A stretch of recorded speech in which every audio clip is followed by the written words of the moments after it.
கிறிஸ்துவுக்குள் என கண்பான சகோதர சகோதரிகளே, இயேசு கிறிஸ்துவின் நாமத்தில் உங்களை வாழ்த்தி வரவேற்கிறேன்.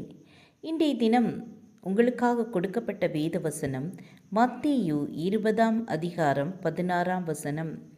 இவ்விதமாக பிந்தினோர் முந்தினோராயும் முந்தினோர் பிந்தினோராயும் இருப்பார்கள்.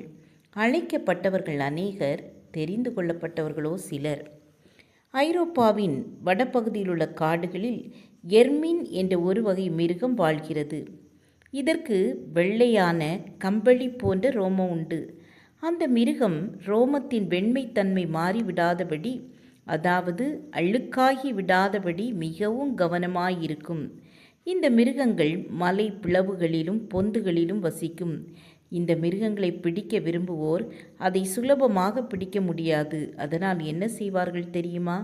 அந்த மிருகங்கள் வசிக்கும் பொந்துகளிலும் அவற்றின் வாசல்களிலும் தார் பூசி விடுவர். குப்பை கூளங்களை குவித்து விடுவர். பின்னர் வேட்டை நாய்களை ஏவி விடுவர். வேட்டை நாய்க்கு தப்ப எர்மின் தன் இருப்பிடத்தை நோக்கி ஓடும். ஆனால் வாசலில் குப்பை கூளம் தார் இதை கண்டதும் தன் வெண்மையான அழகான ரோமம் பாழாகி விடுமே என்று எண்ணி பொந்துக்குள் பாதுகாப்பாக செல்லுவதை விட்டுவிடும். ஆம், தன் உடலை எவ்விதத்திலும் அழுக்காக்க விரும்பாத ஒரு மிருகம் அது. இது போலத்தான் நாமும் தெரிந்து கொள்ளப்பட்ட சிலர். மேலும் உலகம் நம்மை எவ்விதத்திலும் கரைப்படுத்தி விடாதபடி வாழ வேண்டியது அவசியம்.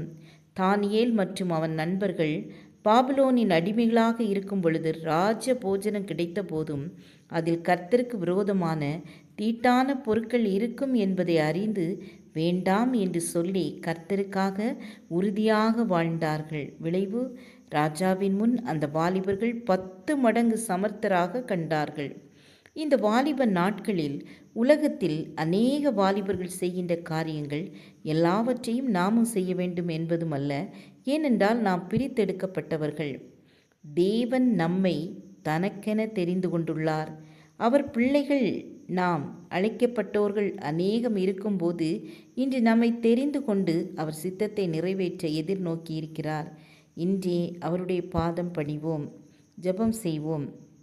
அன்புள்ள இயேசப்பா, உமக்காக எங்களை தெரிந்து கொண்டதற்காக நன்றி செலுத்துகிறோம். எங்களை உம்முடைய பாதையிலே நடத்துங்க. நாங்களும் பாவத்திலே விழுந்து விடாதபடிக்கு எங்களை உம்முடைய இரத்த கோட்டைக்குள் மறைத்து பாதுகாக்கும்படியாய் ஜெபிக்கிறோம். எங்களை தாழ்த்தி உம்முடைய வல்லமுள்ள கரத்தில் ஒப்பு கொடுக்கிறோம். இயேசுவின் நாமத்தில் பிதாவே, ஆமேன், ஆமேன். God bless you.